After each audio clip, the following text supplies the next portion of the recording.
উম্মতের মধ্যে বিভিন্ন রকমের ফিতনা তৈরি করার জন্য কিছু গ্রুপ তৈরি হয়েছে। এরকম একটা বড় ফিতনার নাম হচ্ছে বর্তমানে আহলে কোরআন। কি নাম?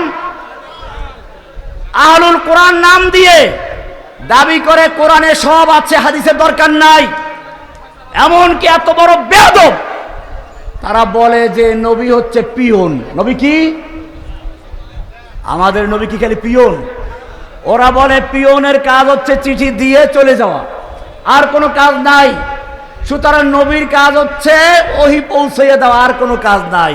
আমাদের নবী কি খালি পিয়ন? কোরআন পরিষ্কার বলছে রাসূল পিয়ন নয়, পিয়নের আনুগত্য করার প্রয়োজন হয় না। আল্লাহ বলেন মাইয়ুতির রাসূল ফাকাদ আতা আল্লাহ, যেই ব্যক্তি রাসূলের আনুগত্য করলো সে আল্লাহর আনুগত্য করলো। কার আনুগত্য করলো? আল্লাহ বলেছে আতিউল্লাহ ওয়া আতিউর রাসূল, একাধিক আয়াতে বলেছেন। শুধু এ পর্যন্তই না, আরো বলেছেন কুল ইন কুনতুম তুহিব্বুনাল্লাহ ফাত্তাবিউনি। সুতরাং আল্লাহর আনুগত্য করতে হলে কার আনুগত্য করতে হবে? দুই নাম্বার বিষয়, কিছু লোক আছে গাজওয়াতুল হিন্দ এসে গেছে, ইমাম মাহাদি এসে গেছে, ইমাম মাহাদির কেউ ঠিকাদারি নিয়ে নিয়েছে।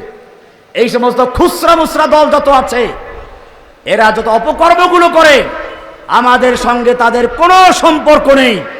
আল্লাহর নবী মক্কায় সেদিন কোনো মূর্তি ভাঙ্গেন নাই। কেন ভাঙ্গেন নাই? আল্লাহর নবী চিন্তা করলেন এই দু চারটা মূর্তি ভেঙ্গে লাভ নাই, বরং মানুষের কলবের ভিতরে মূর্তি চেতনার বিরুদ্ধে তাওহীদের চেতনা তৈরি করে এমন এক বিপ্লব ঘটাতে হবে যারা নিজের হাতে মূর্তি ভেঙে চুরমার করে দিবে। উলাইকা কাতাবা ফি কুলুবিহিমুল ঈমান, উলাইকা কাতাবা ফি কুলুবিহিমুল ঈমান। ওই সাহাবীদের অন্তরে ঈমানের বীজ রোপণ করেছেন। বীজ চারা রোপণ করেছেন কে? কিসের চারা? কদু গাছের চারা না, তা কি লেবু গাছের চারা? উলাইকা কাতাবা ফি কুলুবিহিমুল ঈমান। আল্লাহর নবীর ছাত্রদের কলবের ভিতরে, অন্তরের ভিতরে আল্লাহ তাআলা ঈমানের বীজ রোপণ করেছেন, তাওহীদের বীজ রোপণ করেছেন। জোরে বলুন সুবহানাল্লাহ। কোথায় ঈমানের বীজ রোপণ করেছেন? কলবের ভিতরে। কোথায় লাগিয়েছেন? আমাদের কর্মসূচি হচ্ছে এটা, এখন থেকে বাংলাদেশের প্রত্যেকটা মানুষের অন্তরের ভিতরে সাহাবায়ে কেরামদের মতো সেই তাওহীদের চেতনা তৈরি করতে হবে। ওরা শাহবাগের চেতনা তৈরি করেছিল, মুক্তিযুদ্ধের চেতনা, নাস্তিক্যবাদের চেতনা। আমাদেরকে সেই চেতনার বিরুদ্ধে সময় এসেছে। বাংলাদেশের প্রত্যেকটা মানুষের অন্তরে তাওহীদের চেতনা, তাওহীদের বীজ রোপণ করে দেওয়ার সময় এসেছে। প্রত্যেকটা মানুষ বারুদের মতো জ্বলে ওঠো, তাওহীদের বীজ রোপণ করে দাও। এরপরে ভুলে থাকলে চলবে না। আবার একজন কৃষক খেতে বীজ রোপণ করে কি ভুলে থাকে? বাড়ি না থাকে তাহলে ঘুমিয়ে থাকে না? ঘুমাইয়া থাকে না। কি করে? আগাছা পরগাছা বাছাই করে, ঠিক কিনা? একজন মুমিনও সেরকম আল্লাহ বলেছেন ওয়াযায়্যানাহু ফি কুলুবিকুম। একজন ভালো কৃষক খেতে চারা রোপণ করে যেমন ঘুমাইয়া থাকে না, আগাছা পরগাছা বাছাই করে, ঠিক তেমনি ভাবে বাংলাদেশের প্রতিটি মানুষের অন্তরে তাওহীদের চারা রোপণ করে সমস্ত শিরক বিদআতের যত রকমের আগাছা পরগাছা পরিষ্কার করে নির্ভেজাল তাওহীদ বসাতে হবে। ওয়া কাররাহা ইলাইকুমুল কুফরা ওয়াল ফুসুকা ওয়াল ইসয়ান। এরপরে যেন বর্ডারের উপর থেকে মূর্তি আসতে না পারে, চট করে কেউ ঢুকে পড়তে না পারে। সেই জন্য আল্লাহ বলেছেন ওয়া কাররাহা ইলাইকুমুল কুফরা। একজন কৃষক যেমন তার ক্ষেতের চারদিকে বেড়িবাঁধ দেয় যাতে রাক্ষসী মাছ প্রবেশ করতে না পারে, লোনা পানি ঢুকতে না পারে। ওয়া কাররাহা ইলাইকুমুল কুফরা ওয়াল ফুসুকা ওয়াল ইসয়ান। চতুর্দিকে বেড়িবাঁধ দেওয়া হয়।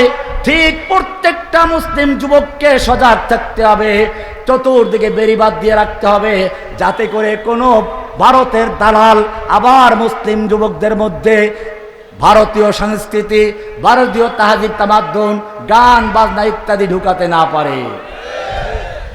হিন্দুত্ববাদের ছায়া থেকে, সয়লাভ থেকে প্রত্যেকটা যুবককে সতর্ক করতে হবে ইনশাআল্লাহ।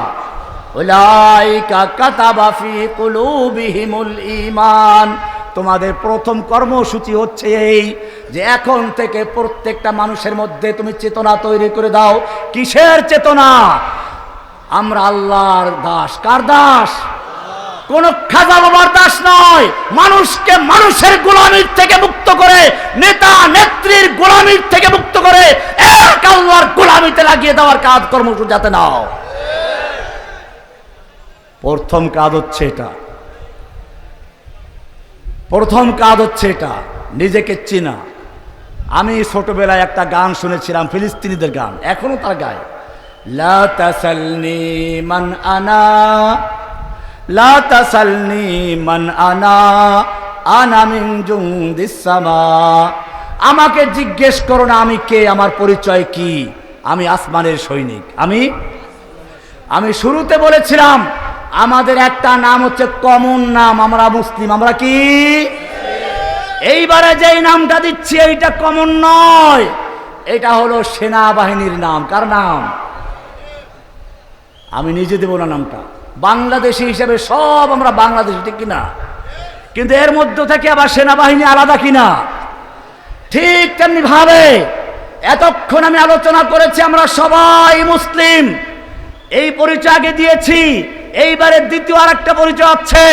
আল্লাহ তাআলা বলেছেন তোমরা যারা আল্লাহর জমিনে আল্লাহর দ্বীন কায়েমের জন্য কাজ করবে, তোমাদের পরিচয় হচ্ছে তোমরা আল্লাহর সৈনিক। কার সৈনিক?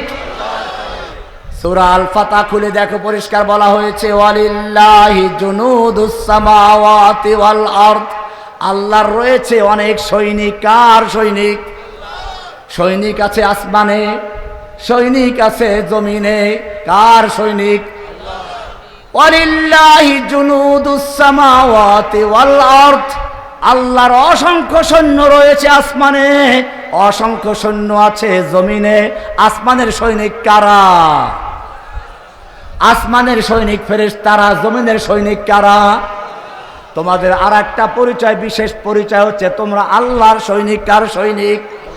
দুনিয়ার নেতা নেত্রীদের সৈনিক যারা, তারা যদি স্লোগান দিতে পারে আমরা সবাই অমুকের সেনা, ভয় করি না বুলেট বোমা, তোমাদের পরিচয় তোমরা কার সেনা?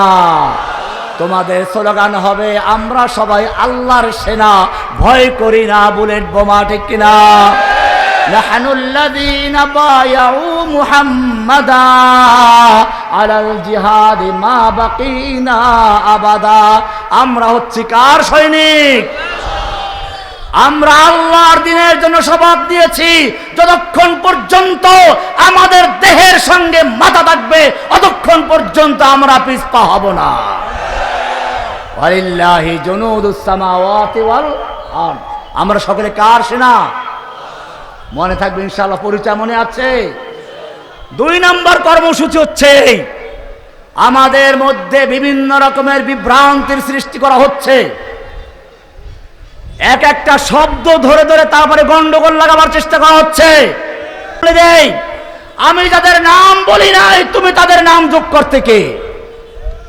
এজন্য খবরদার, আমার লেকচার কাট করে করে তার সঙ্গে অমুক অমুক আলেমদেরকে লাগাইয়ে দেওয়াটা, এটা আমার লেকচারের সঙ্গে গাদ্দারি করা, খেয়ানত করা। আমি উম্মার জন্য লেকচার দিচ্ছি, আম লেকচার, নীতিমালাগুলো শিখিয়ে দিচ্ছি। এইখানে নির্দিষ্ট করে কোনো ব্যক্তির বিরুদ্ধে লেকচার দেওয়ার উদ্দেশ্য নয়।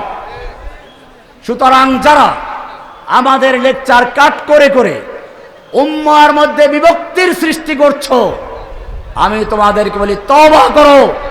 আমাদের পক্ষ থেকে কোনো পারমিশনের অনুমতি নেই। আমি আর লম্বা করতে চাচ্ছি না, কিন্তু মনে রাখবেন উম্মার মধ্যে কোনো ফিতনা তৈরি করতে পারে খুচরা খুচরা দল তৈরি করে। কেউ পাহাড়ে হিজরত করলো, কেউ এখানে আক্রমণ করলো, কেউ 2টা পুলিশ মারলো। এই সমস্ত খুচরা জেহাদের কথা জসিমুদ্দিন রহমান কখনো বলে নাই। এগুলো সব ফিতনা ছড়া হচ্ছে। আমরা স্বপ্ন দেখি ইনশাআল্লাহ যেইভাবে এই ছাত্র আন্দোলন চোখে আঙ্গুল দিয়ে দেখিয়ে দিয়েছে কিভাবে একটা বিপ্লবকে বিজয় করতে হয়। ঠিক ইনশাআল্লাহ এর পরের বিপ্লব হবে তাওহীদের বিপ্লব, এর পরের বিপ্লবে ইসলামী জাগরণের বিপ্লব ইনশাআল্লাহ। আমার ভাই হারুন এজাজ সাহেব এসে গেছেন, আমি আর তার সময় নিচ্ছি না, কেউ উঠবেন না ইনশাআল্লাহ। তিনিও গুরুত্বপূর্ণ চার দিবেন। আল্লাহ তাআলা আমাদের সকলকে যে কথাগুলো আলোচনা করলাম আমাকে এবং সকলকে আমল করার তৌফিক দান করুন। আসসালামু আলাইকুম ওয়া রাহমাতুল্লাহি ওয়া বারাকাতুহু।